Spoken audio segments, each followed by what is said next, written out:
So once again, my name is Sansara Taylor for the Revolution Nothing Less show, and I want to welcome you back to the second part of our very special interviews with the revolutionary leader Bob Avakian, kicking off this momentous year 2025. Bob Avakian, welcome back. Thanks for sitting Yeah, down with us. yeah, it's great to be here. Very good. So we want to focus more in this second part of our interviews on the new communism that you've developed and what this will look and feel like in a new society. Why should somebody who is not a communist care that there is a new communism? Well, if you care about the situation of the masses of people in the world, if you care about humanity, if you care about the future, then what the new communism is dealing with is all of that. The kind of future that humanity is going to have, the kind of conditions that people are going to live in, the kind of society, the kind of relations among people, the kind of economic system and what it's going to serve and whom it's going to serve, the culture. All these things are very much bound up with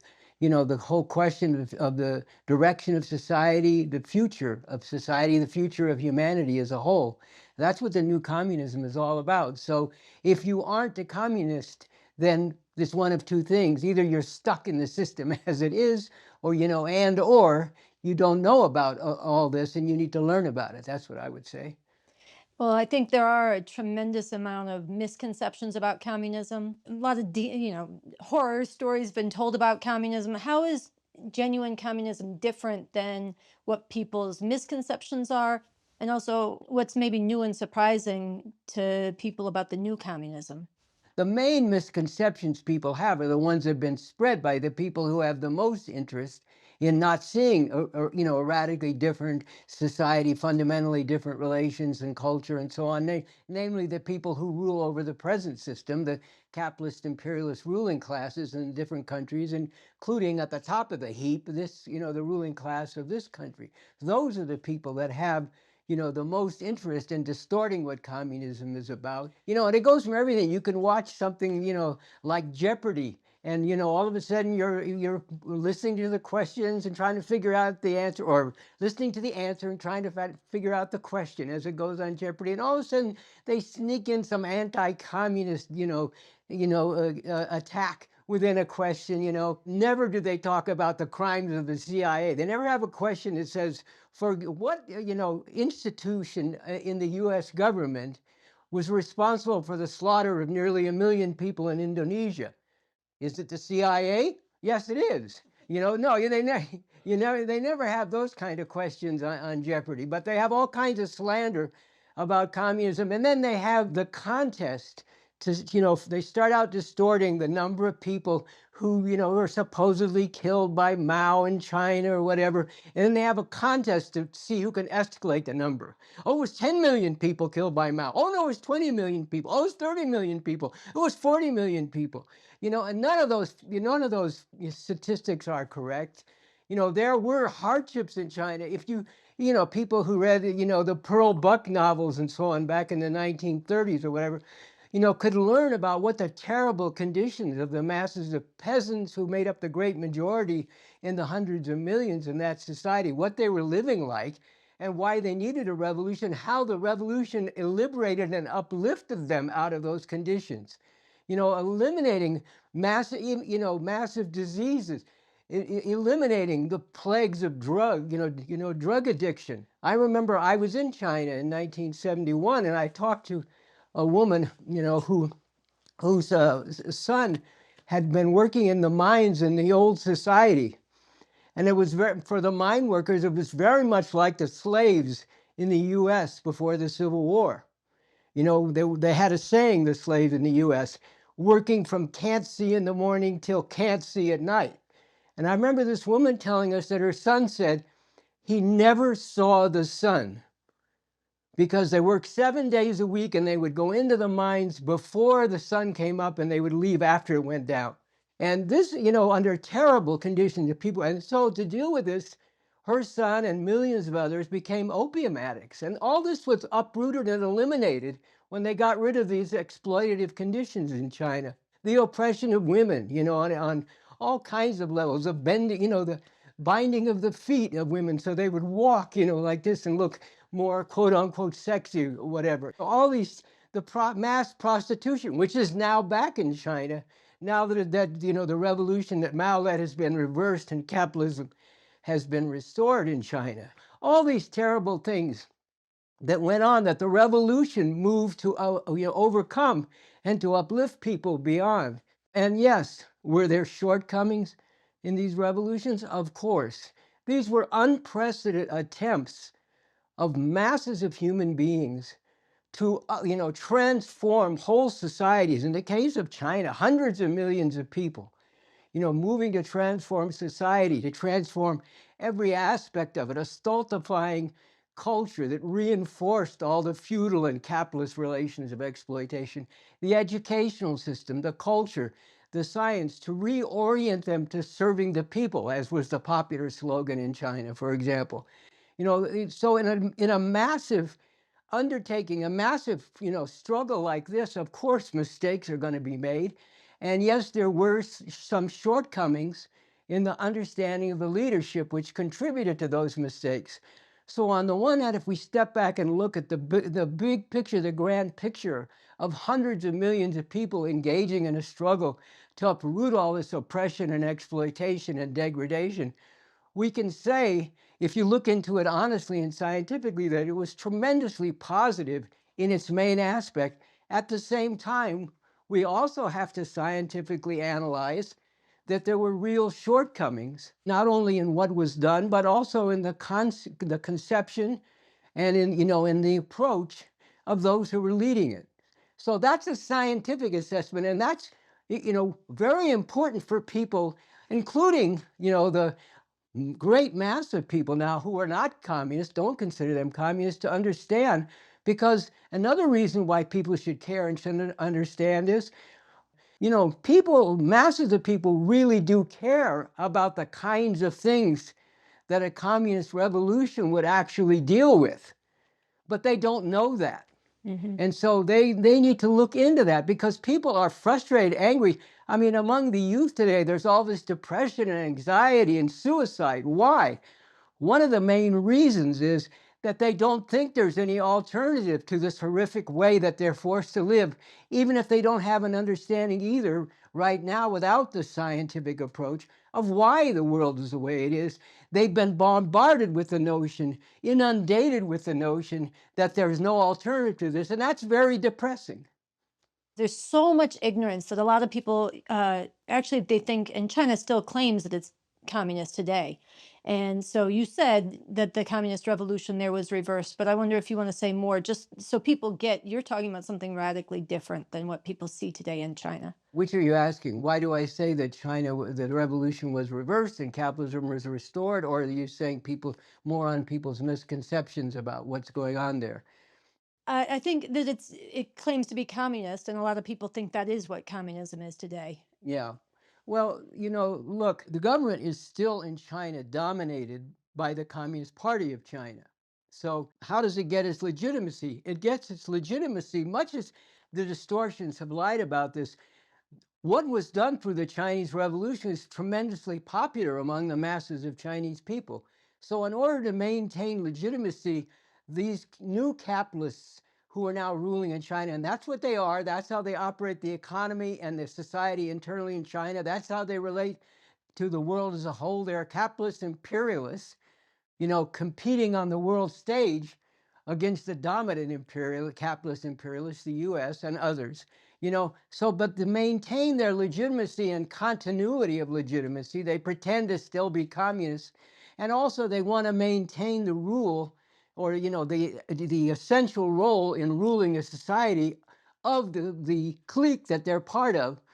So they have to, which is developed, with the trappings of communism. So they maintain the pretense of being communist. But if you examine the actual society, how it functions, what the economy is, what the political, I mean, it's a so-called communism that has brags about having all kinds of billionaires. I mean, right there, anybody should say, well, wait a minute, communism is supposed to be moving beyond the situation where there are billionaires and billions of people suffering under the rule of billionaires, but they boast about that. They boast about all their business enterprise, and they bring up new generations striving for the same thing. It's really perverse. So, that's what you have to penetrate beneath the surface, which I know a lot of people are conditioned not to do. You just skim along the surface. You don't want to dig down more deeply, but there's so much of importance going on in the world that you have to dig down beneath the surface. You have to, actually get to the root of what's going on. So that's what's happened in China. Mao died in 1976. That's a long time ago now. And there were forces within the Chinese Communist Party already who wanted to take China, were striving to take China on the road of capitalism. And they were poised, rather, to take over. And when Mao died, that was a great opening for them. And they did take over, and they purged thousands and thousands of genuine revolutionaries in pulling off what was essentially a coup, and then went about, with the leadership of Deng Xiaoping for a while, and then others, they went about restoring capitalism and emerging on the world stage as a capitalist imperialist power. So that's the reality, and anyone who wants to look into it, at revcom.us, there's a lot of analysis of this. It's in, different works that I've done, books and so on. There's analysis of this that goes into this deeply. And it's important for people to understand this. China is a major force in the world. It's contending with other major forces, including the ruling class of this country.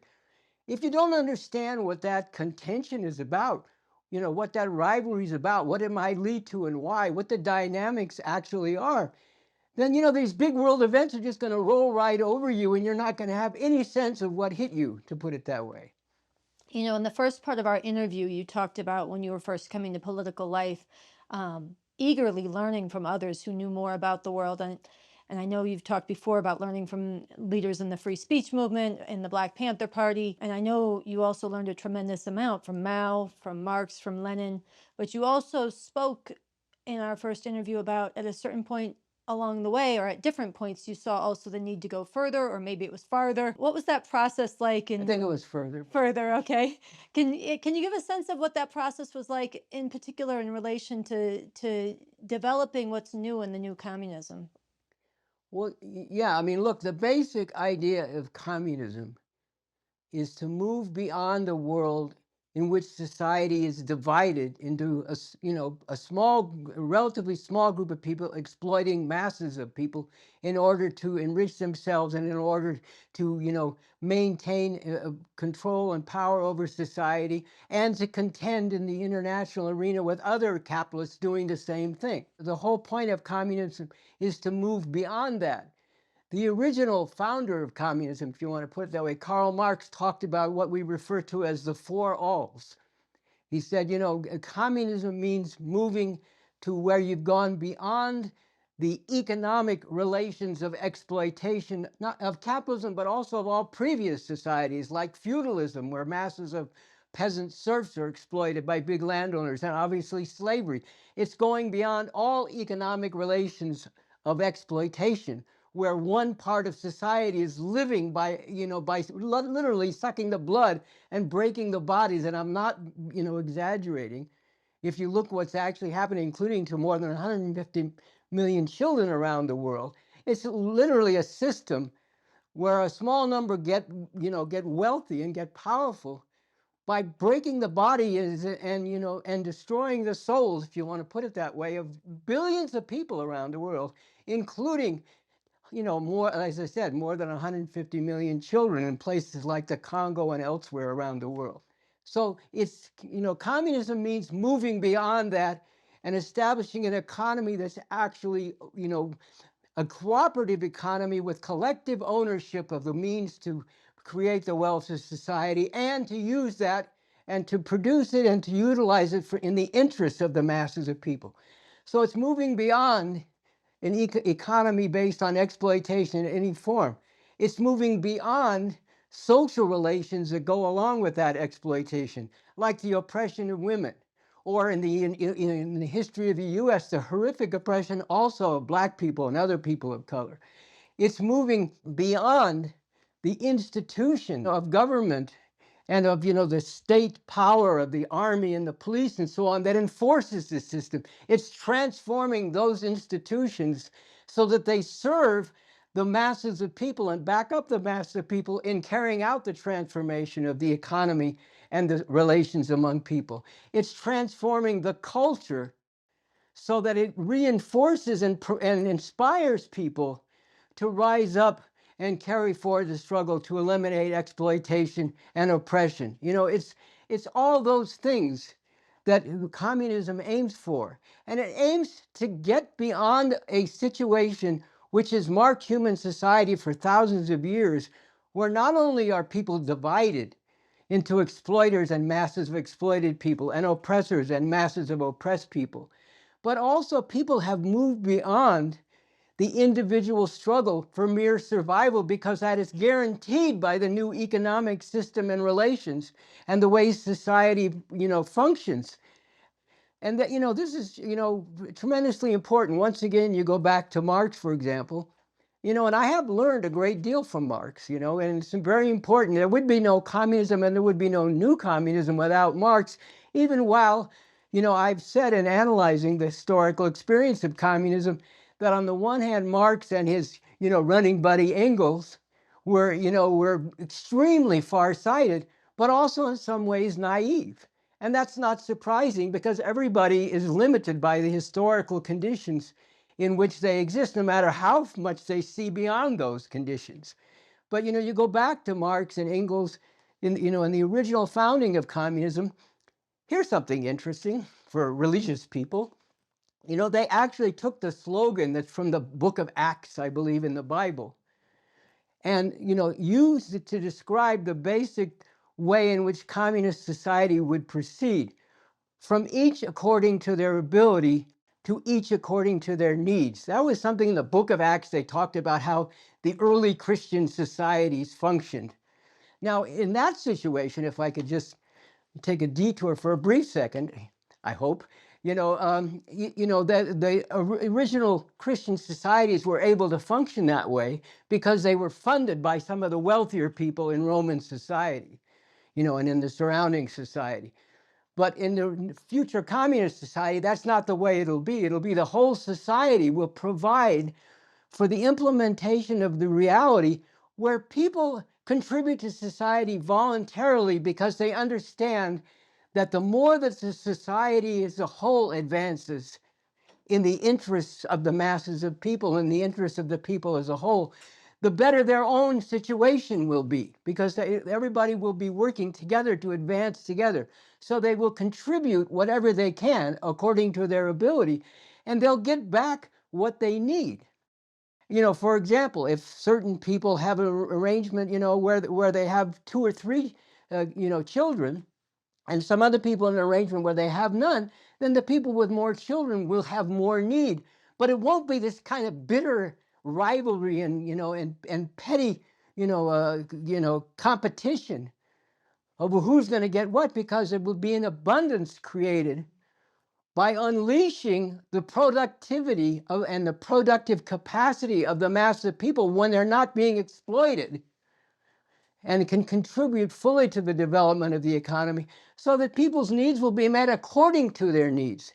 This is a tremendous leap beyond what exists, and it's actually possible. Yes, it will take a tremendous struggle to get there, but it's definitely worth it, because think about what it would actually mean for the masses of humanity, along with eliminating all the wars and environmental destruction that characterizes the world that we're being forced to live in now, and is posing a real threat to the very existence of society and of humanity. So in talking about that, I want to come back to the part of ways in which you've gone further, since you helped me with the further or farther, ways that you've gone further than communism as it was understood and as it has been carried out before the new communism. Obviously, that's a very big subject, and I've written about this, for example, in a work of mine, Breakthroughs, which you can get at revcom.us, and it talks about the initial historic breakthrough made by Marx, which I've referred to, and then the further breakthrough with the new communism.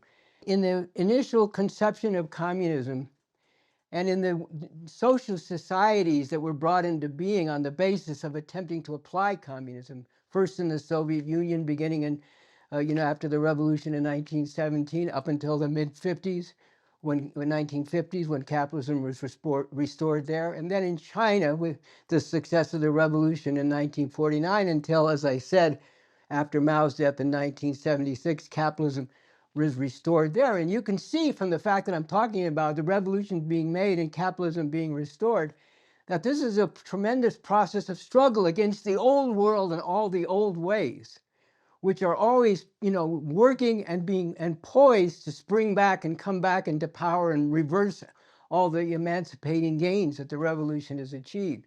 It would take a long time, and I have written extensively to go into all of this. But, the basic thing is in the, development of the communist movement up through the Chinese Revolution, there were certain concepts like, the idea of reification, for example, of the working class or the proletariat. The idea that by its mere position in society as the exploited class, and this was applied more broadly to exploited and oppressed people in society, by mere virtue of their position and the conditions to which they were subjected, those people who were part of that class more or less spontaneously came to, had the right idea about where things ought to go.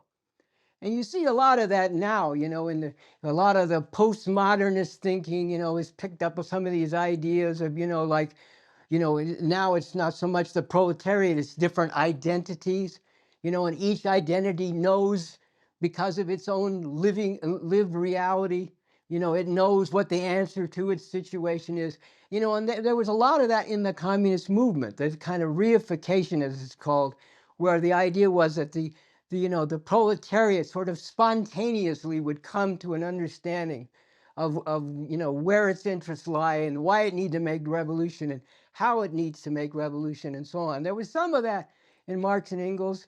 Lenin struggled against some of that in leading the Russian Revolution, but there was still some of that went through the history of the communist movement up through the Chinese Revolution. And that's wrong. What also went along with that, was a notion of, that was, somewhat propagated of the inevitability of the victory of the communist revolution. Some even said we're condemned to, to achieve communism. Well, unfortunately, no. There is no great mover in history. One of the things, communists are atheists because they're scientific and they understand there are no supernatural beings and forces. But some of a little bit of the same idea crept into the communist movement in the sense that there's some sort of history with a capital H that's moving everything toward communism, basically inevitably. And that's not true. It's a matter of struggle, and the outcome of that struggle is not determined. It's whatever people who become conscious of the need for this revolution and lead masses of people, is whatever they are able to achieve versus what of those who are opposing and seeking to drown in blood their attempts to make that revolution are able to impose. So, that also needed to be broken with that notion. And it also went along with it, including in the Chinese Revolution. I mean, look, there's a lot of slander against the Cultural Revolution in China, for example. Not only did it create great revolutionary culture in which the masses of people making revolution came onto the stage, really for the first time in history, but it also gave rise to tremendous, what can be legitimately called mass democracy, with hundreds of newspapers being produced by masses of people in struggle, people doing, putting what were called big character posters, basically political documents up on walls, like the way people pass out, leaflets and posters and things, and now go online, and put forward their views and carry out struggle. There was a tremendous amount of that which is, ignored, or distorted and slandered. But there was a certain limitation, even though there was a tremendous amount of political ferment through the Chinese Revolution and especially in the Cultural Revolution, there was a certain limitation that this, had to be sort of confined within a framework where the assumption was built in that, that communism was right, and that while you could criticize certain leaders for deviating from communism, to be honest, if you were to criticize Mao, for example, then you could get in a lot of trouble. So, there was a tremendous mass upheaval and, mass ferment politically and struggle. But there were also limitations and there were also some excesses. Now, those are greatly exaggerated, the excesses, and they did not characterize this tremendous mass political uprising of literally hundreds of millions of people. But there were these limitations within this, which also related to the idea that, for example, if someone came from an upper class background, they were suspect. Even though, Mao himself said, I'm an intellectual. I came from a more privileged background, but he became a communist revolutionary. But still, there was this idea that if you came from a more privileged background, you were sort of automatically suspect. And we can see some of the same thing, in the culture now, even though it's not in the name of communism. If you were more privileged, well, then, your ideas are suspect. Rather than look, whether people's ideas are correct or not is a matter of whether or not they are true, which means whether or not they correspond to reality as it actually is. Yes, as it's moving and changing, but as it actually is. And wherever anybody comes from and whoever they are, their ideas have to be evaluated on the basis of whether they actually correspond to reality or not. And that was one of the limitations in the Cultural Revolution, as great as it was in many ways, was the idea that there's such a thing as class truth. There's truth that serves the proletariat, and then there's truth, then there are ideas that go against the proletariat, and that's the truth of the bourgeoisie, and the capitalist exploiters, and that's no good. And it's tricky because, people who want to enforce exploitation can cite certain things that are true or certain limitations and use those to attack the whole thing.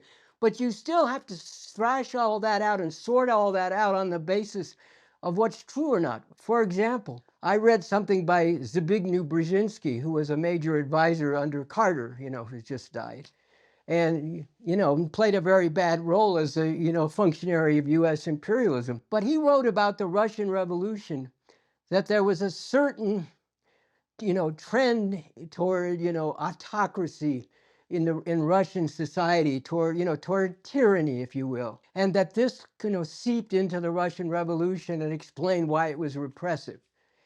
And I just said, oh, this is bullshit. The whole Russian Revolution was going up against everything about the old society and all the tyranny of the old ruling classes, the czars and the capitalist exploiters in Russia. And then I thought about it a little more and I said, well, there were problems in the Russian Revolution. There were ways in which it became repressive in some ways and suffocated the necessary intellectual and cultural ferment that needed to happen, and the ideological struggle over what's true and not, and what's a way forward and not. There were, serious, significant problems in that way. So then I wrote and said, well, he has a point. So what's the larger lesson there? I know I'm going on, but I'm trying to give some scope to this so that people can get a sense of the importance of it.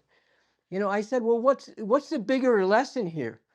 The bigger lesson is, even though Zbigniew Brzezinski was a thorough reactionary and a functionary of the most oppressive system in the history of the world, the most, monstrous system in the history of the world, namely US capitalist imperialism, he had a point here.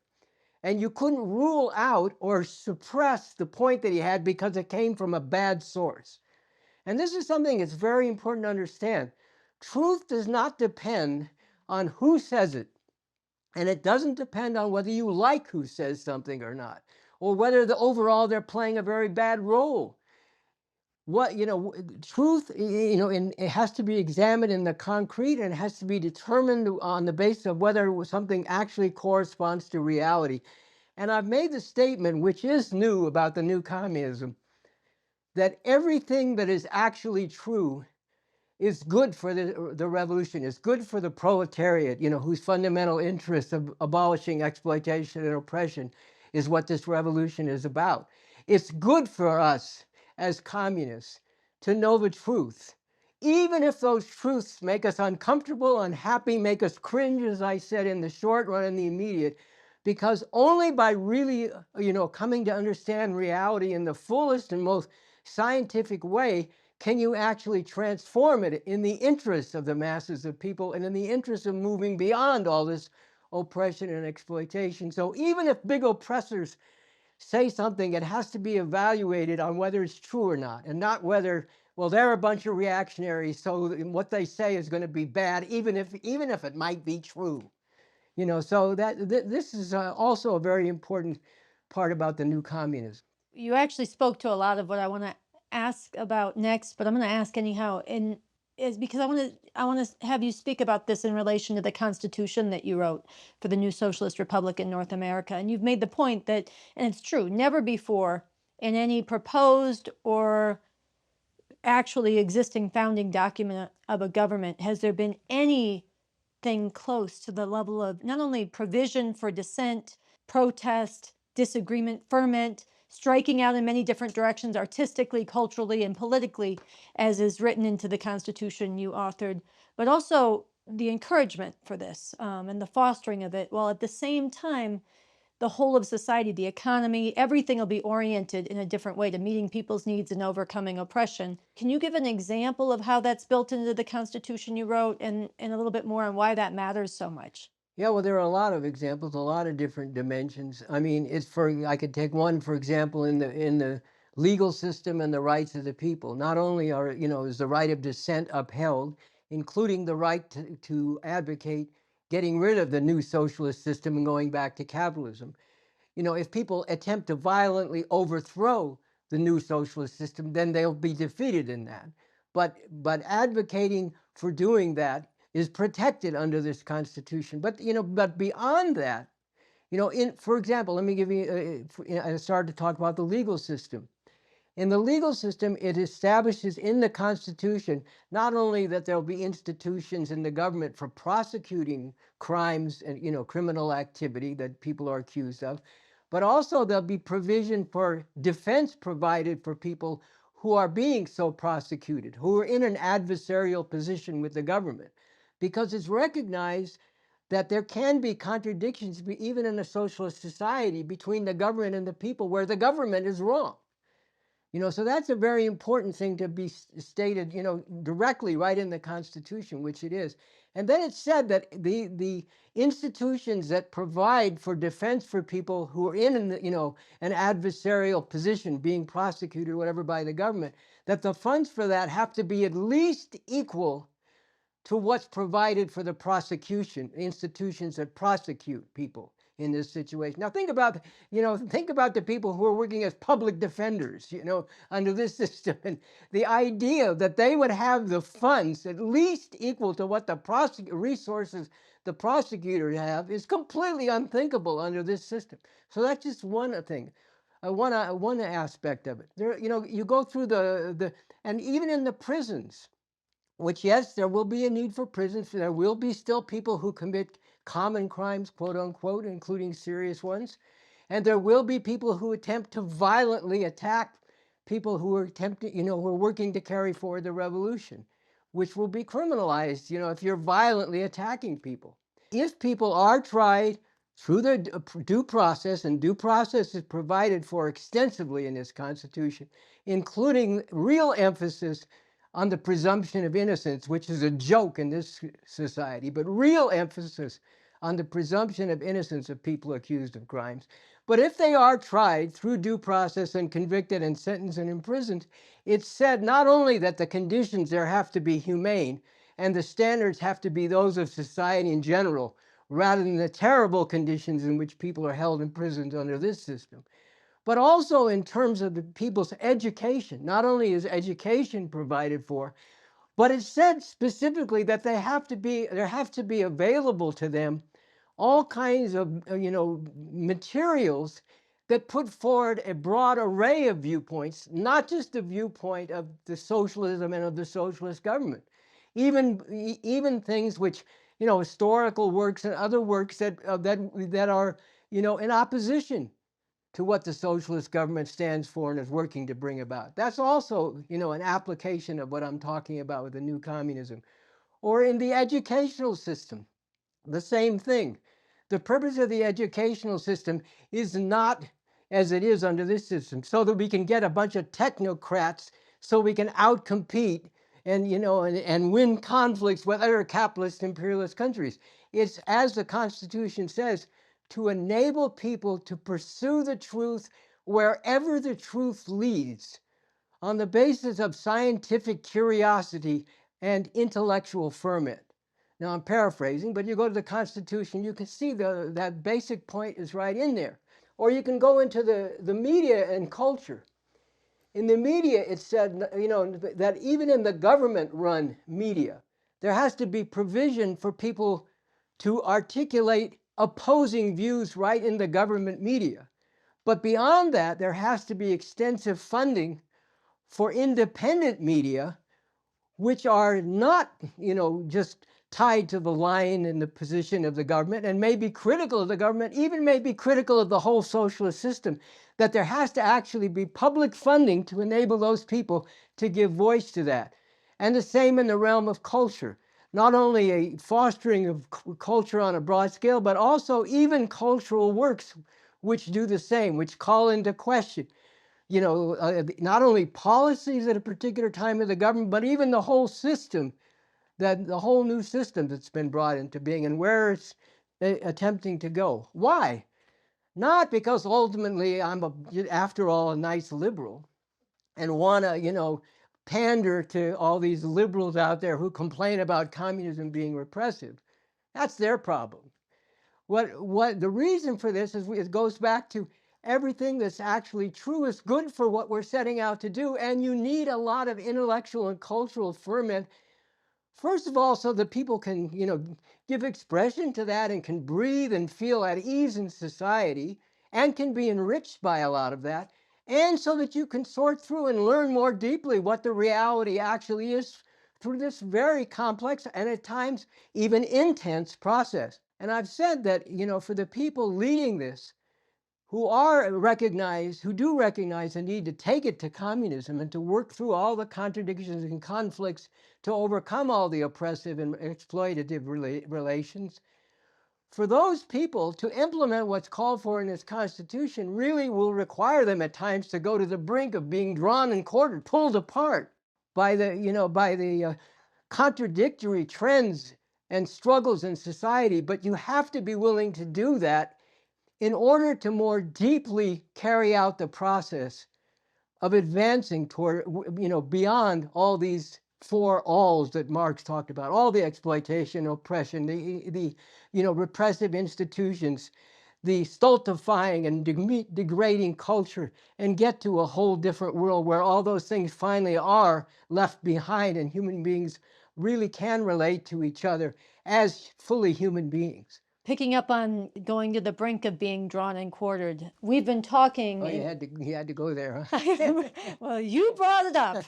You brought it up. Yeah, no, we do have to go there. Okay. Well, I wanted to talk about this society in a very concrete way. You've been emphasizing that today we live in a country that is split down the middle, two countries in one. You have half the country or half the voting country just voted for a outright fascist, white supremacist, woman hater. After the revolution, or through the course of making a revolution, yes, some people will change their thinking.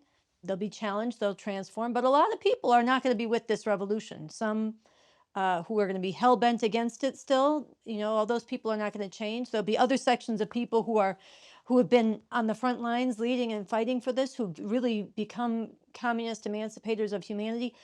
How are they going to relate in this new society? How are they all going to be contained? Well, again, that's a big question, but the answer to that is the application of another one of the very important principles of the new communism, which is solid core, with a, very, tremendous amount of elasticity on the basis of that solid core. What does that mean? It means that you have a solid core of the new society that understands fully and deeply the need to advance beyond all these oppressive relations, and everything goes along with it, which I've already spoken to, and is determined to struggle to carry the society forward toward that goal. That gets translated in all the different spheres of society.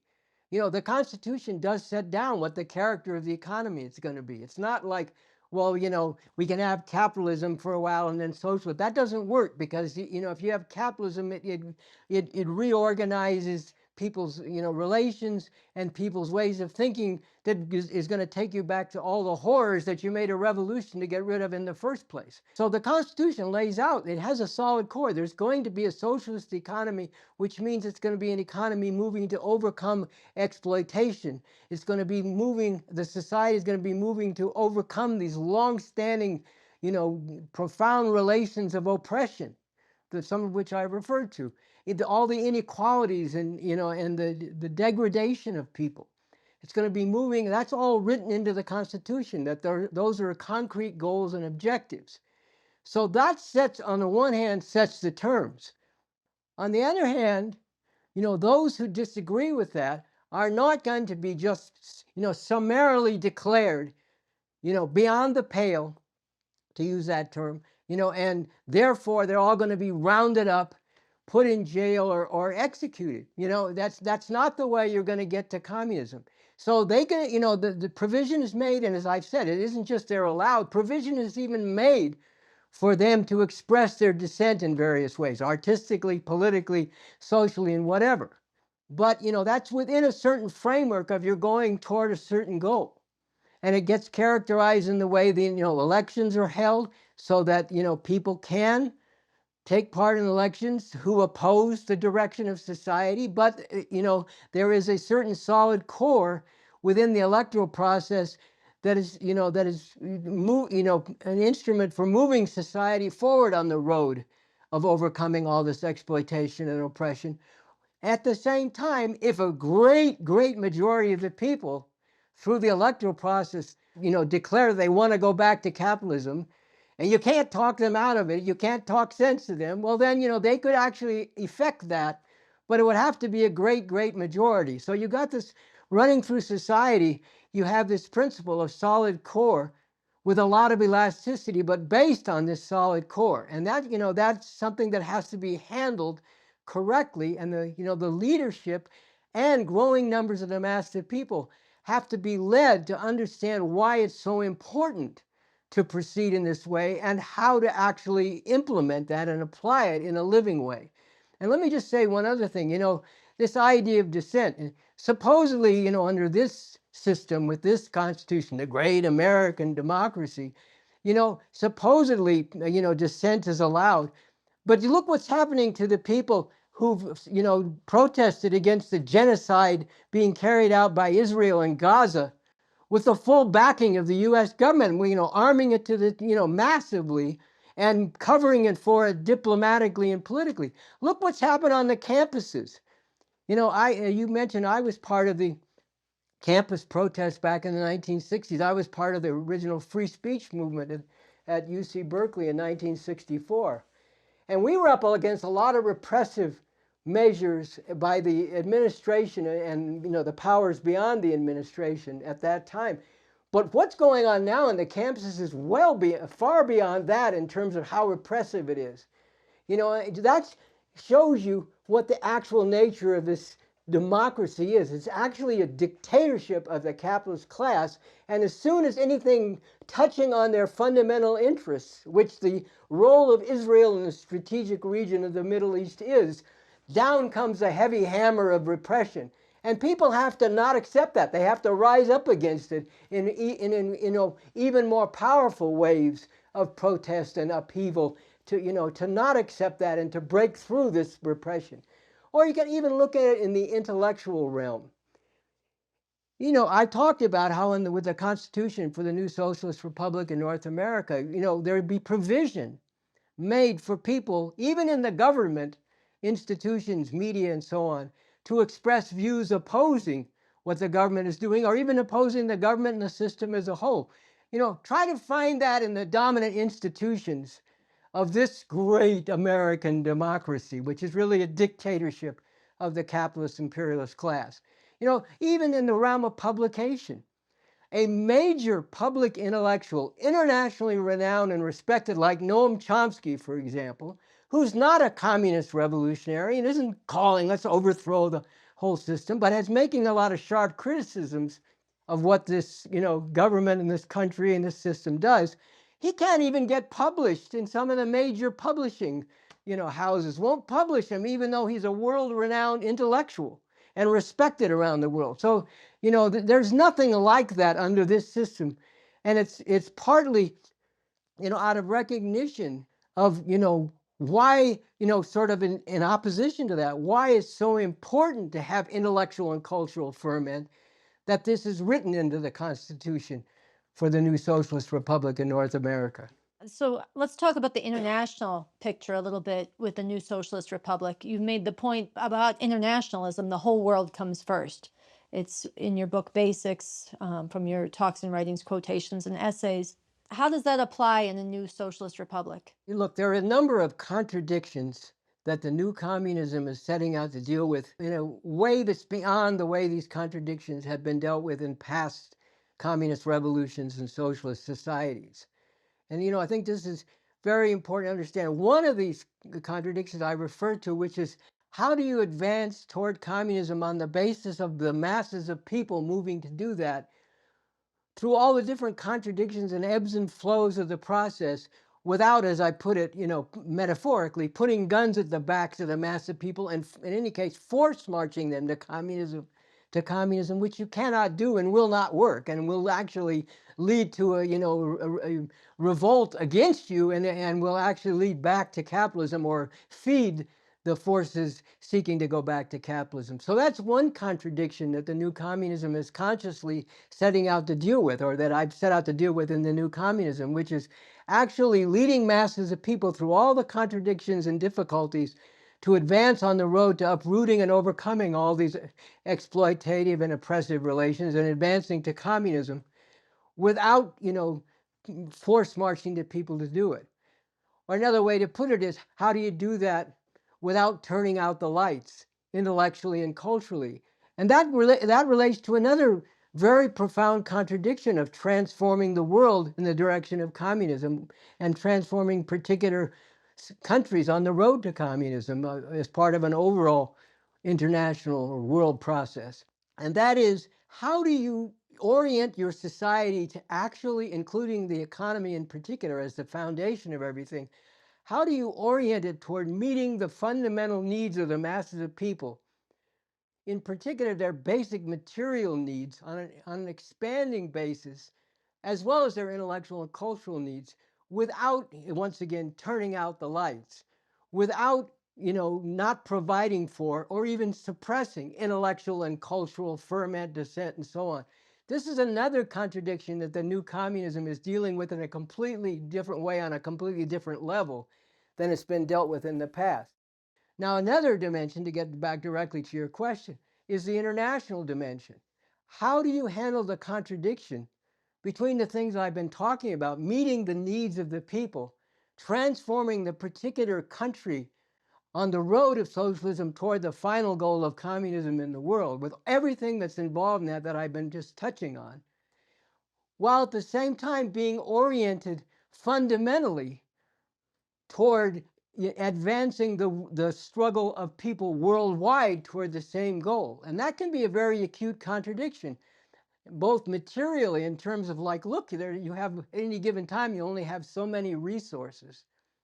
And you're having a struggle about how you're going to utilize those resources in an exploitive way or in a way that does away with exploitation. How are you going to utilize those resources in a way that's liberating, at the same time meeting the needs of the people and within the country, and materially as well as politically supporting revolutionary struggles around the world? That's another acute contradiction. And then it can become even more acute if these imperialist countries around the world, as they will move in various ways to try to suffocate, strangle, and actually attack and overthrow your new socialist system. And so therefore you have to provide for the defense of your new socialist system against forces not only within the country but surrounding the country at any given time, who want to defeat and destroy what you're working to build. So how do you handle the contradiction between that and actually supporting revolution in the world materially as well as, in terms of, culturally, politically, and so on.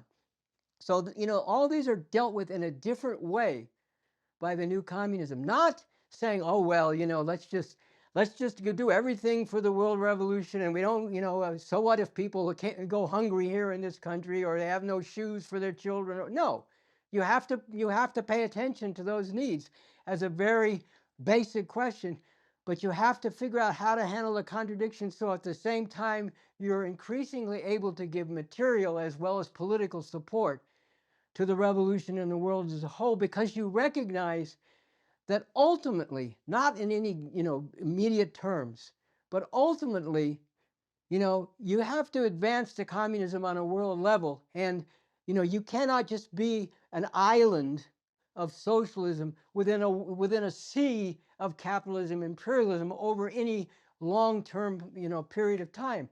So even on those terms, as well as the fact that, as you referred to, humanity comes first. That's our basic orientation. There's nothing special or specially good or God-favored or whatever by the people in this country or any other. We're all human beings, and that's the most fundamental identity we have, with all the other things that are very real in terms of oppressive relations. The most fundamental identity we have is as human beings, and we share a common fate as human beings, one way or another. I mean, one of the things that's interesting, even under the auspices of this system, you'll see astronauts and others who go into space and they look at the Earth from the space. And, I've read recently, one of them said it, the idea of the different countries and, and borders, which are I mean, he didn't go this far, but the idea of different countries seems ridiculous when you look at the Earth from space and see it as one thing, And the idea that you have all these barriers and borders and armies, and, to enforce all these divisions, and you have people who are declared illegal if they go from one country, one part of that world to another. You step back and you can get the same view as those astronauts and people in space get. This is all one world and one humanity. And even though we have to proceed through different countries and different societies on the road to achieving communism on a world level, to keep in mind that fundamental picture of, the unity of humanity ultimately. And, there you can see the unity concretely expressed. People do, come from different parts of the world to other parts of the world all the time. They're always bragging, the ruling class in the country, this is a country of immigrants. Where, now we got a fascist regime that says we got to get rid of all these so-called illegal immigrants. And, and of course they're going to sweep up, if they have their way, they'll sweep up a lot of legal ones too, even according to the restricted notions of the law. So, this is a fundamental point of orientation of, we are going for the emancipation of humanity as a whole, because that's the way that everyone can get emancipated and no other way ultimately. And because we all share that fundamental identity, if you will, or that fundamental reality of being human beings on one planet. There's a new film out called The Complete Unknown. It's on the early years of Bob Dylan, and his work has spanned decades. It's a very rich body of work in a lot of different dimensions. I know you've written about the impact of his lyrics on you when you were younger, and I don't want to ask you to try to sum up all of that, but I want to focus in on, it'd be interesting to explore, but if we had the time, but I want to ask you, as pertains to the new communism, how would an artist like Bob Dylan be related to with the new communism that's maybe different than a lot of the ways that he's been related to by political figures in different ways? Very difficultly. But I'm making a joke, but Dylan has his own personality, and he sort of carved out an idea, a way of being that's kind of cantankerous and so on and so forth. So you have to take that into account. And the reason I said very difficultly is it wouldn't be easy to correctly relate to someone like that, because whatever, no matter how well you try to express to them, to someone like Dylan, the way things ought to go, they're going to recoil and resist the idea that you're trying to tell them how they have to do things. So that would be very complex. But the point is, there are principles that should be applied. As I've said before, with someone like Dylan, or more generally, people in the arts, you don't want to suffocate and suppress, and handcuff, if you will, their creativity. What I would say would be the approach is talk to these people, in an honest way about the world. Don't try to say, and you must do a song about this, and you must do it this way, and you mustn't play this instrument, and you mustn't, do it in this form, but talk to them about the world, honestly, in an honest give and take.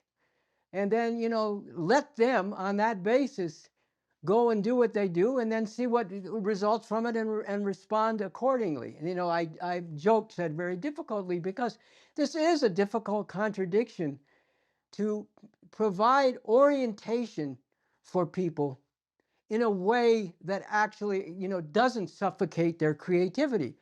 And there is a way to do it. There is a method to do it, but you have to work on that method, and you have to learn, including from where you make mistakes in one direction or another. You're either, become, a little bit stiff and dogmatic, or you become a little bit loosey-goosey and a little too liberal, and you don't, not that you don't dictate to them, but you don't say what you honestly think, and actually struggle in a good way with people about what's going on in the world. So that's a difficult contradiction, but it's all, again, part of the new communism, to approach this in a way that, even in the best of the, again, in the Cultural Revolution, in the Chinese, experience of socialism, when Mao was alive and leading things, there was the art and culture that wasn't expressive of being in line with the revolution and the policies of the leaders of the revolution, was suppressed, essentially. And, there was a lot of flowering of art and culture among the masses of people, but it also was limited in certain ways. And again, we need a broader process than that. Not because we're a bunch of liberals, but again, because it's through the broad expression of this, and the thrashing through and the working through of this, that you can get a deeper appreciation for things, for reality, for truth, and for beauty that's expressed in many different ways. So, I think that's the way you would, relate to Bob Dylan. It's, I've heard a, recording of him in a concert, I think in Japan. I don't remember when, might have been the late 70s, and he's playing, he's introducing a song, the times they are a-changing. And he says, it means a lot to me, and I know it means a lot to you. And you can't tell if he's being, somewhat sarcastic or sincere, even though he's gone through a lot of change. Might have been the early 80s. Dylan is a particular, difficult case, okay? But, but this is a broader phenomenon of, of relating correctly to artists, in a way that does actually lead to, their being, expressing more creativity, but also, engages them about what's going on in the world, and yes, why they should care without pounding them over the head about it. So that's what I would say in relation to that. I haven't seen the movie, but there are those. There is that song, "The Times They Are a-Changing," and they need to change again. Come gather round, people, wherever you roam, and admit that the waters around you have grown. Except that soon you'll be, what is it? Drenched to the bone. Drenched to the bone, et cetera, et cetera. So that's the kind of spirit that needs to come forward now, whether it comes from Dylan or others, that basic thing, and the fact that he didn't want to just play with an acoustic guitar all the time, a lot of his other songs are still pointing out very sharply contradictions in society, and more or less on the right side of them. Not always, but more or less, even after he went electric, So anyway, I'm going on too long about that, but it's a big question, not just because Dylan is a major figure, and he is, and stands out as a unique figure, actually, in the cultural realm, if you want to get right down to it. But there are a lot of creative people, but he does stand out as a unique figure in a very prominent way, an important way. So it is worth talking about him in particular. But the more important or more basic thing is the principles that should be applied more generally.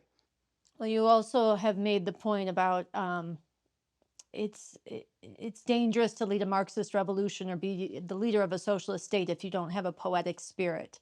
And I know it's not quite the same as how you relate to artists, but there's a connection there. And I wonder if you want to speak about why that's dangerous to lead a communist revolution or a socialist state if you don't have a poetic side or a poetic spirit. Well, because you don't want to be like the stereotype of what communists are always portrayed as being, kind of dry and dogmatic, in a way, without a sense of humor, and this process of making revolution is a very rich process in a sense, not money-wise, but in terms of everything that's involved, all the complexity of it, and it's aiming for something that wants, that needs, and is oriented toward giving much greater expression to, what we describe as the human need to be amazed, the human need for beauty, which, as I've said, comes in many different forms. But this is one of the things that, moving beyond all these oppressive relations that weigh on people, and breaking through, really to a whole new, world, ultimately. That process, has to involve, as I've said, repeatedly here, a lot of intellectual and cultural ferment and a lot of giving expression to beauty in many different forms and the appreciation of beauty. So it's not a constricting of things. It's not a narrowing of things.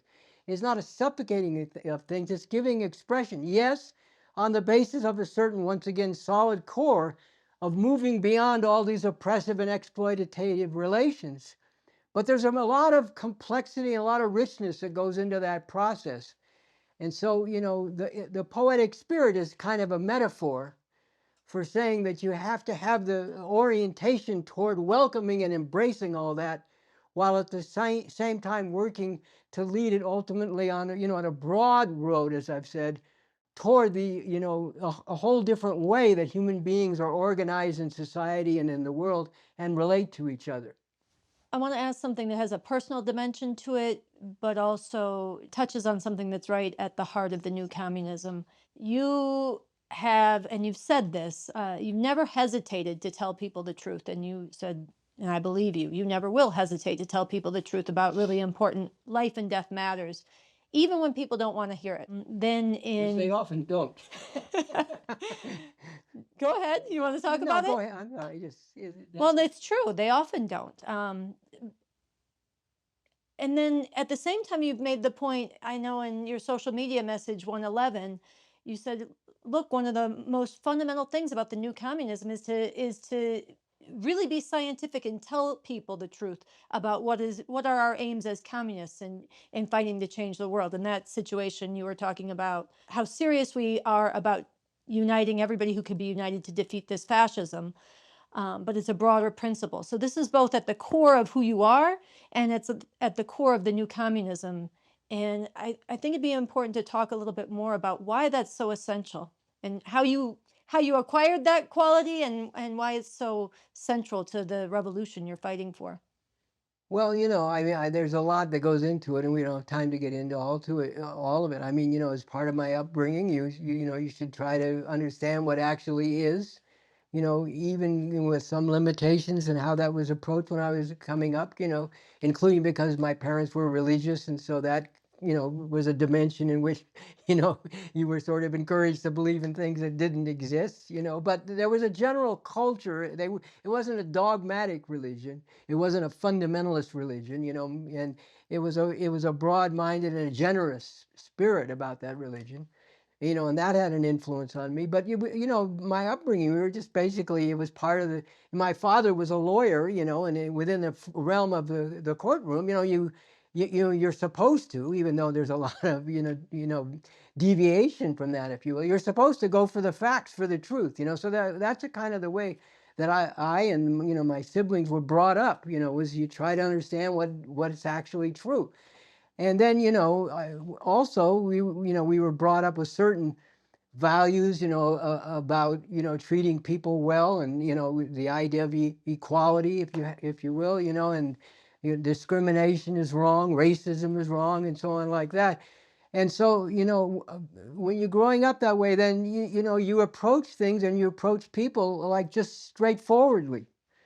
And I've talked about this before. I won't go into great detail, but from a very early age, and especially in high school, entering into sports and music and so on in school, I made a lot of black friends. Very, people who were really, very, very, important to me and very close to me. And we had a lot of back and forth. And the idea that you wouldn't, that you would not tell people the truth, or you wouldn't say something to them, about something because it might offend them. It just, it seemed ridiculous.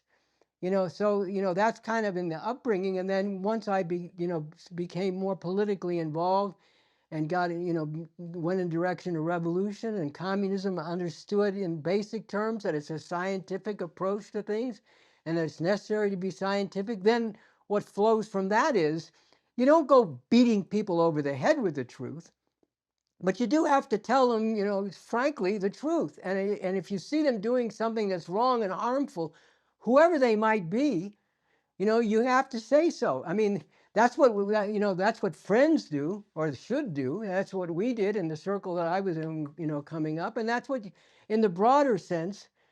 I mean, I guess this sounds corny, but I consider myself a friend to the masses of people. I consider that that I'm part of the, if you want to put it that way, part of the family that they are part of. In the broadest sense, you tell people the truth. You don't insult them, needlessly. You don't beat them over the head with things. You don't force things on them. You try to convince people.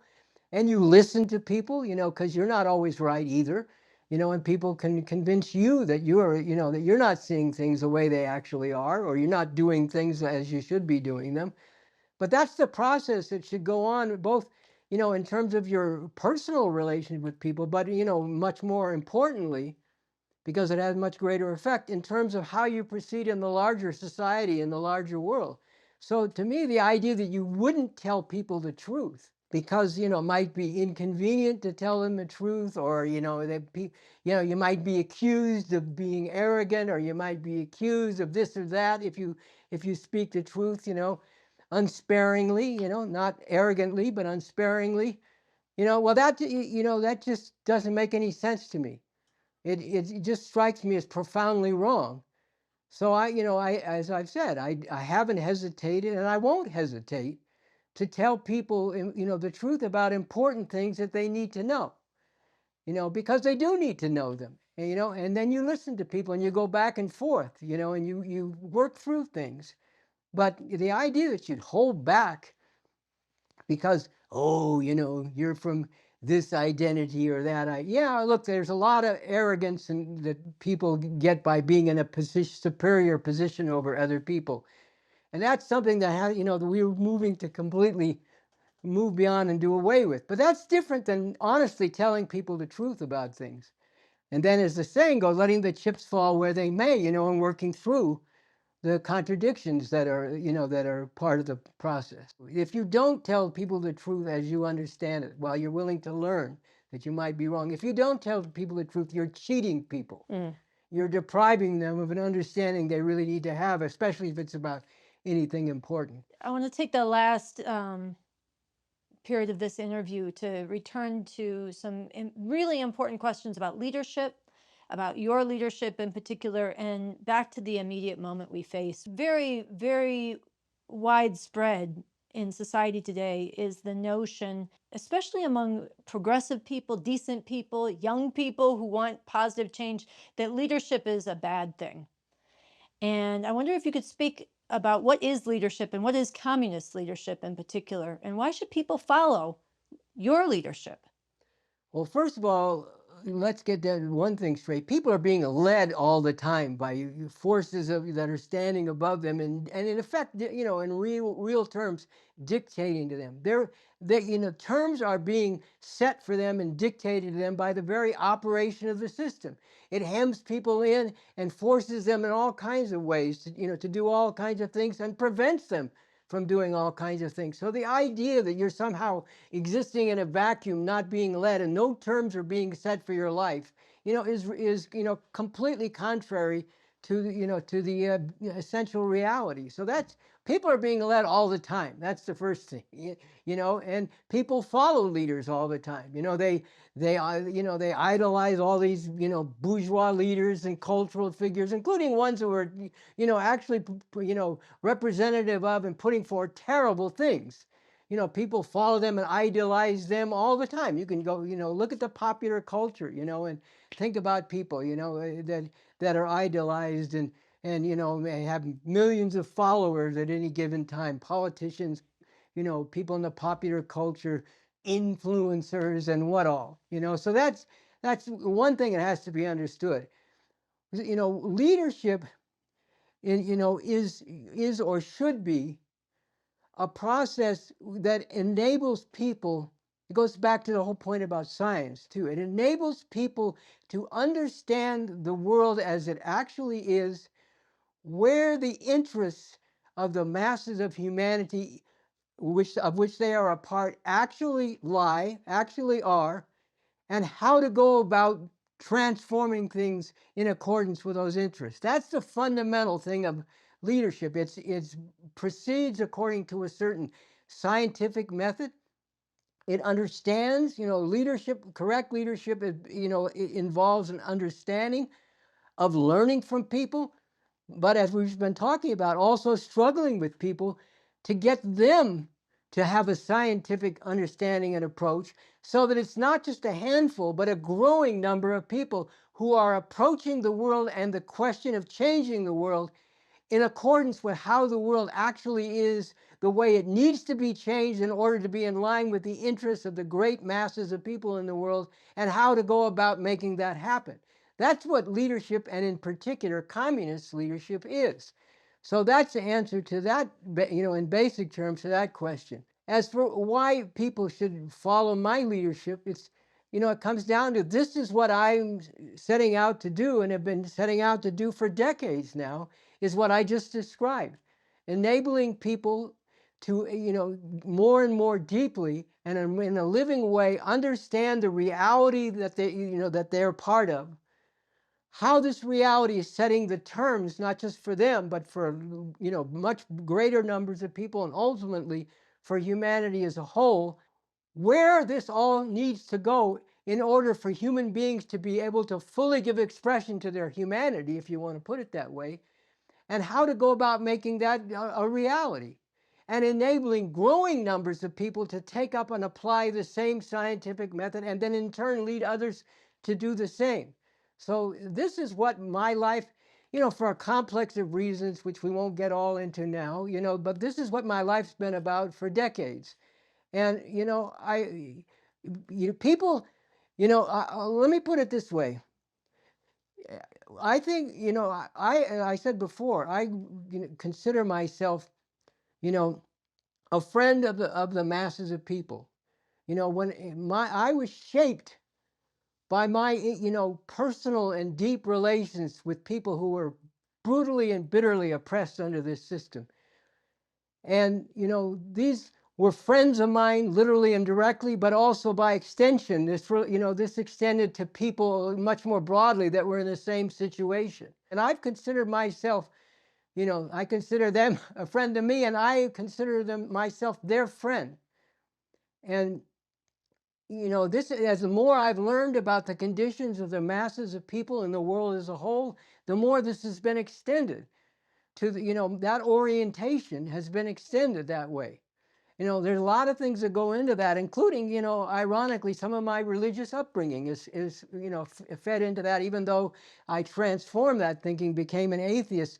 The basic idea that you should care about other people and not just yourself, which I did get largely from my religious parents, and my mother especially, but my father as well.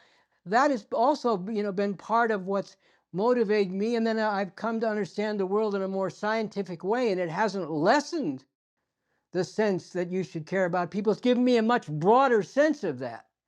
And the more I've continued to learn, the broader, and the deeper that orientation has become. And that's how I'm proceeding. Look, a lot of what I'm saying is corny. I know somebody listened to the band International one time and was overheard saying, "How much sincerity can you fake?" And this is a cynicism that's driven, that's drilled into people because they live under a system that conditions and trains and requires people to be cynical, to set out, to just go for self, at the expense of anybody that gets in your way. Even, maybe you have a small circle of people you care about, but beyond that, anybody that gets in your way, you have to move them out of the way in pursuing your, whatever it is you're set out to do for you individually and the small circle you're part of. And people look at the leaders that are put forward, even though while they idolize some of them and idealize some of them, they still understand on a certain level or have a sense these people are, just out for themselves in a narrow sense, but also that are, cynically maneuvering and operating in the, however they understand it, in the interests of what is and in maintaining what is, and in getting over on other people. This is the culture. This is the way people, sense, even if they don't understand scientifically, they sense that this is the way people, especially people who put themselves forward as leaders, proceed in the world. And that's because the people who are promoted as leaders in this system are reflections. They are reflections of what the system is all about. They are, they correspond to how the system operates, or they'll be moved aside. So, people become cynical because they've heard, many people come forward as so-called leaders, saying one thing and doing another, talking in grandiose terms, but then being about the most narrow and even vicious things. So people become cynical, but, you have to step back that you have to evaluate things on, once again, it's a matter of science, evaluate things on the basis of what they actually are. What do people actually do? What does it actually tell you about the world? Where would it actually lead if you take up what people are saying and go with it and lead other people to go with it? That's how you evaluate leadership. I could put it another way, and this I know will just feed cynicism and, oh, that's corny and so on and so forth. But I look upon what I'm doing as, my giving back to the masses of people who taught me a tremendous amount as I was coming up. Even though they didn't teach me the science, they taught me a tremendous amount about what people go through and, what is so unnecessary for people to have to be put through. I learned a lot about that from other people. And I view, and then as I said, I've learned, whole broader dimensions of that, even on a worldwide level, about the masses of people in the world. And I regard what I'm doing as giving back to those people who have, taught me that, who led me, even though they didn't take me by the hand or push me in the back and say, go this way, they impelled me in a certain direction. This is injustice. This is oppressive. This is intolerable. So what are you going to do about it, Bobby? When I was young. So, this is how I view what I'm doing. It's giving back. And there's the old saying from the Trojan War, you better stare a gift horse in the mouth. Okay, concretely examine it. Look at what I'm advocating. Look at the methods and the approach I'm proceeding on. Look what I'm calling for. Look what I'm saying has to be done. Look what I'm saying how it can be done. Look what I'm saying. Look at what I'm saying who has to do this and how they have to do it. Evaluate it on the basis of what it actually is, and then decide, is this where things need to go? And if so, then take it up, follow it, but take it up and lead other people to take it up. The cynicism that you're describing, the thing you quoted about the band International, the way that people view, leadership and your leadership in general, it's just such a burden and a weight on people. The cynicism, it's a blanket over their aspirations, and it's really important to hear you speak about it that way. I wanted to ask you about your social media messages. 91 through 94 in particular. This has to do with a section of people who've really shaped you and that you are speaking to directly. You did a series called A Profound Fight for the Soul of Black People, a defeated people or a revolutionary people. And I wonder if you could speak about why you did that and why this is so important in this time in particular. Well, there are a lot of different aspects or dimensions to that. For one thing, it goes to the point we were talking about earlier of why do you tell people the truth, even if it's a truth that people are uncomfortable with or don't want to hear at the time, because people need to know the truth. But then there is the point that you were just speaking to, that, Black people have a tremendous role to play, not all by themselves, but they have a very important role in bringing forward a broader, or being a key force in bringing forward a broader force of people moving to bring about the revolution that can actually emancipate people and ultimately contribute in a significant way to emancipating the masses of people around the world and all of humanity. So understanding that, there's a personal dimension to it. I'll say that, but there's a dimension beyond that. But in the personal dimension, I find it heartbreaking to see Black people caught up way too much in a lot of really bad stuff that's hurting them, that's against their own interests, that's doing harm to them and as well to other people as well, including one of the things I pointed out. Certainly not all, but too many Black people getting caught up in this anti-immigrant stuff and in petty rivalry with immigrants when they're all being messed over, and they should all be uniting to go up against the system. And on the positive side, I've seen, and I was inspired and brought forward in a big way by, Black people being a force for revolution, liberation, emancipation through the 1960s and into the 70s. You mentioned I worked very closely with the Black Panther Party. And there, I had a lot of important, not only did I work closely with them practically, I had a lot of important discussion and struggle with them back and forth. And as I've said, sometimes they were right and sometimes I was right. But we, on both sides and all around, we would freely and openly voice what we understood, what we thought was right and what we thought would really lead to liberation and what was wrong and would lead against it.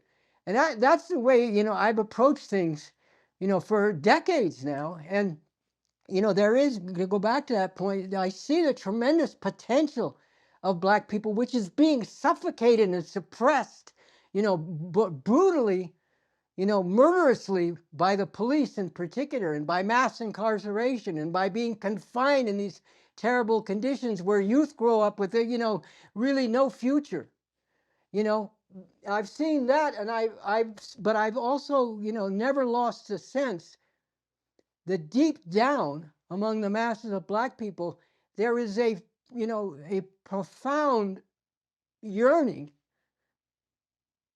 to break out of all of this and to get beyond all of this. That striving for liberation is still there, as much as it's being suppressed and as much as forces are working to derail it and pervert it even. So, understanding all that, is why I said there's a profound struggle to be waged for the soul of Black people. And I believe that struggle can be won, but it's a struggle that needs to be waged. And it doesn't need to be sidetracked by any, misguided liberalism, which is really, in effect, arrogance that thinks, oh, those poor Black people, you can't really struggle with them. They can't really take it if you call them out for some bullshit there. Bullshit. This is a masses of people who has the potential, as I've said, to be a driving force for the most emancipating revolution that has ever existed in the history of the world.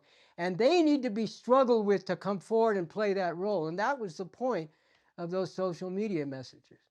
In the last year as a whole, you've been putting out social media messages. It's a new thing for you, at Bob Avakian Official, and the RevComs have made a campaign. We're fighting to make these known, listened to, debated, and engaged by millions in society, especially in this time. And so I wonder if you want to speak about the broader role of these social media messages, what you are thinking about in crafting them, and what difference it would make if they really were being listened to by millions. Well, I think they have two basic purposes, or at least two main purposes. One is to speak to what's actually happening in the world and to enable people to get, once again, a scientific understanding of what's going on and why, and what it has to do with and how it relates to the larger questions of, can the world really be changed in a way that's positive? If so, how? What is required to do that, and how do we go about doing that?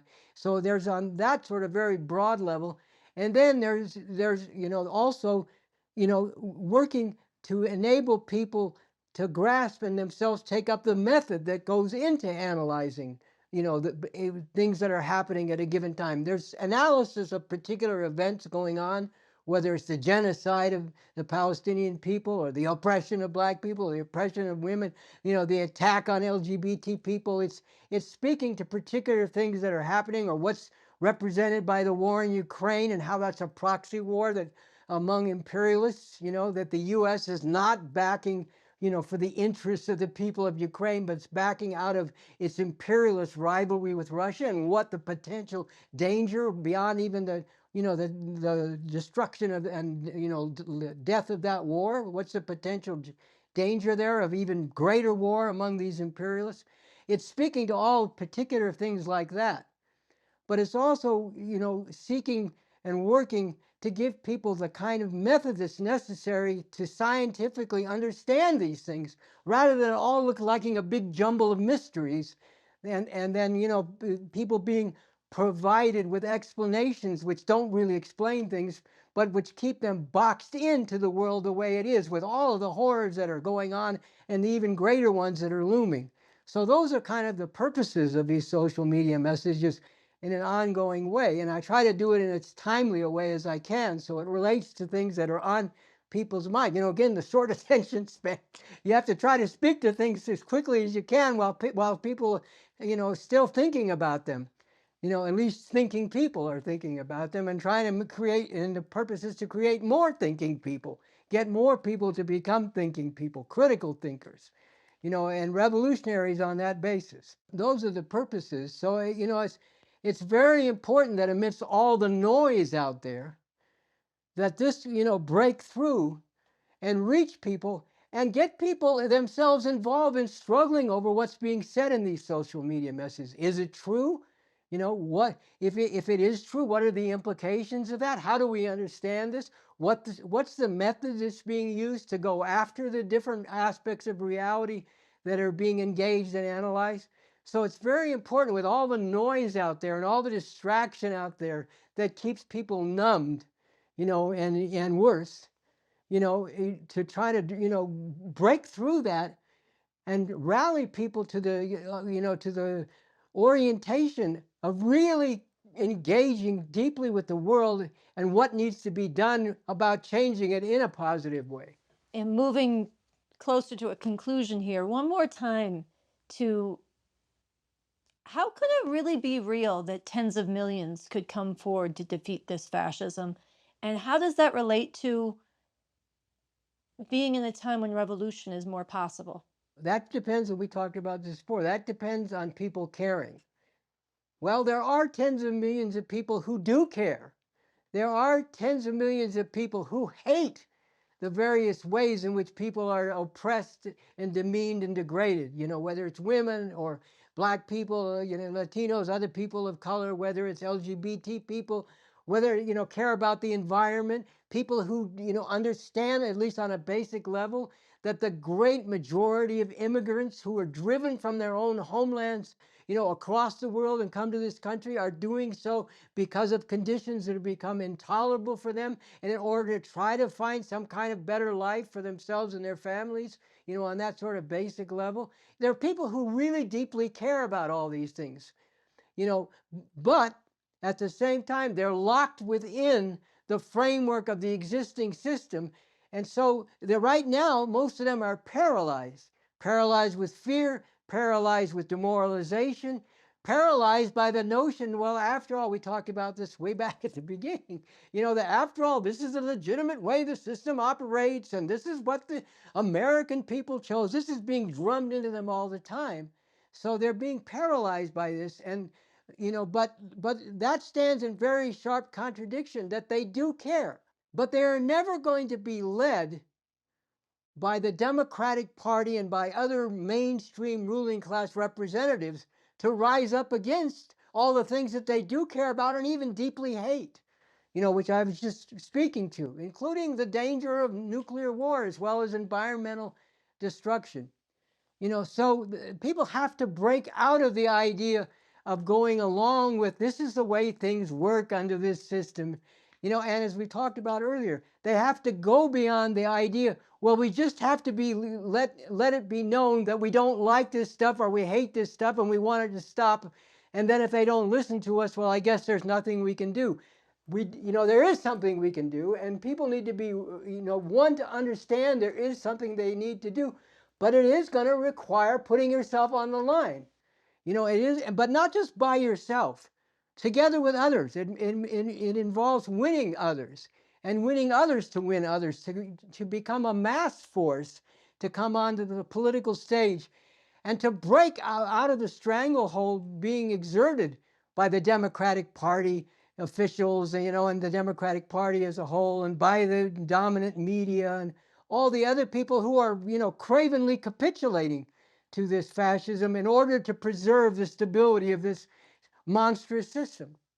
So the potential is there in the caring, but people have to understand where this fascism came from, why these other forces in the ruling structures of society are not going to lead them to oppose it and are capitulating to it, and what they are called on to do and what they can accomplish by actually joining together in growing numbers in waves, in rapidly growing waves of masses of people who make clear their determination that no, we don't, this fascism is not legitimate.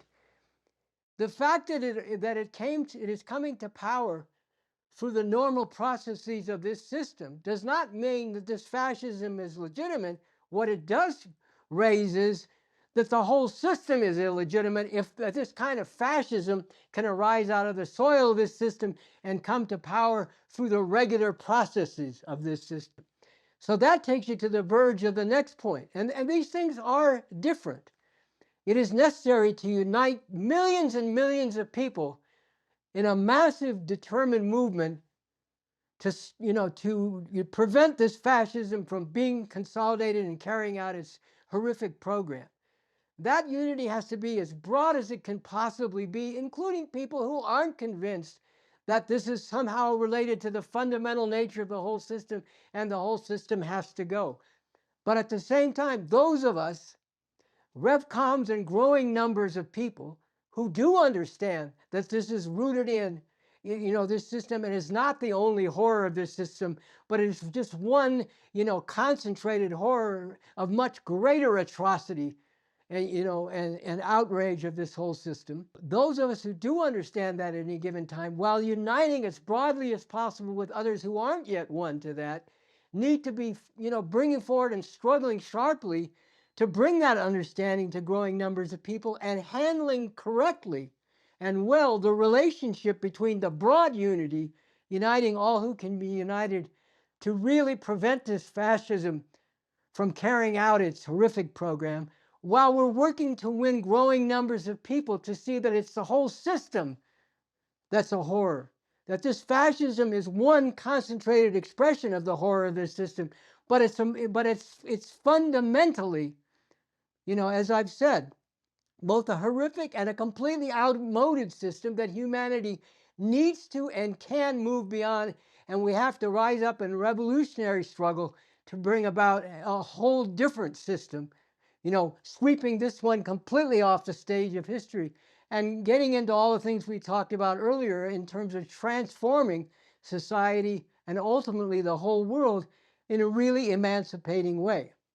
People who are watching this interview, and especially for people who are just learning about this revolution and just meeting you through these interviews, who've been inspired, who've been moved by what you've said, but who maybe have never taken a step into fighting for this kind of change before, learning about it, and they're just beginning. Do you have any invitation that you want to issue, any words for people before we close out? And maybe in particular for people who've really been convinced because of the way that they're disregarded and mistreated in society, that what they do won't matter, what they say won't matter, that it won't have any impact. Well, I think everything we talked about constitutes, in a real sense, an invitation to people, but more particularly, speaking to your last point, that's what people are conditioned to think all the time. On the one hand, they tell you, when it's in the arena that they want you to be limited within, voting to reinforce the rule of this system in one form or another. Oh, your vote counts. Every vote counts. What you do really matters. But then outside of that, you're told in 1,000 ways, that you don't really matter, especially the people, who are most bitterly oppressed under this system, have it drilled into them in a lot of very overt ways, as well as a lot of other, indirect ways, that they don't really count. Here's the fundamental truth, the hard truth, but the liberating truth. You don't really count on the terms of this system. They don't care about you.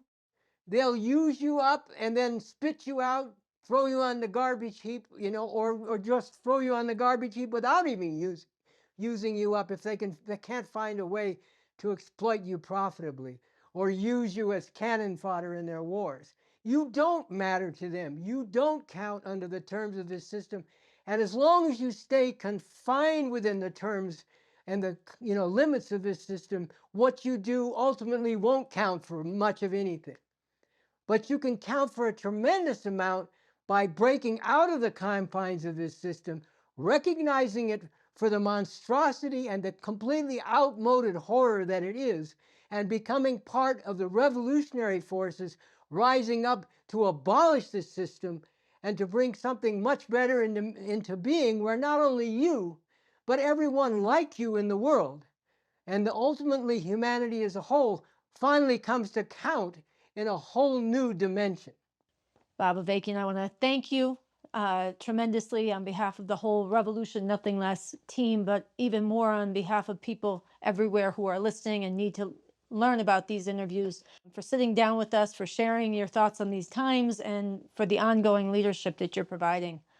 Well, thank you for having me and for providing me with the opportunity to talk with you. And, it's very, very important that, people really get into all the important things that we've been talking about.